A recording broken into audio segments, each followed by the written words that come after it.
Personally, I believe truly that is a truly remarkable day.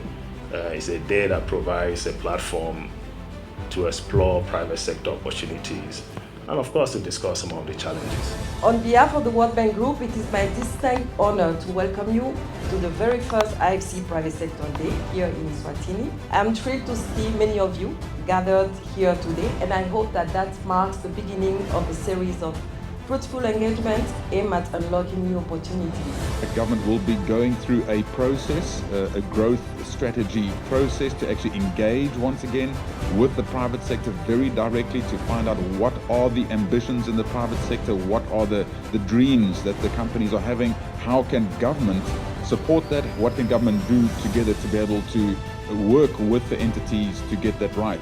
A couple of weeks ago, Eswatini published the policy statement that among others is looking to elevate the country to a developed nation by 2030.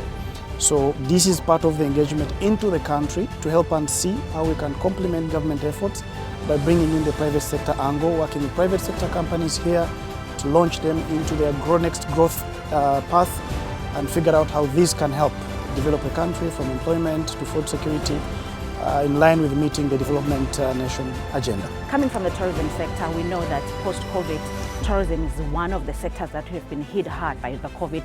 We literally had to start from zero. So seeing such opportunities are going to give us an insight into what we can do as a sector collectively. So I'm quite excited about this session, and we are hoping not just from the community projects, but also tourism in the bigger scheme of things. We've heard Minister Finance touching on the fact that the ICC is going to be opened, and it's going to open doors to more Emaswati in terms of getting employment. So we are hoping, thumbs up, that we're going to get more funding, more collaboration from the World Bank. So the reason Business Eswatini partnered with the IFC and the World Bank to, I think, just conduct this seminar today was really in trying to fulfill our mandate in playing that catalyst role between the public sector, the private sector, and our development partners.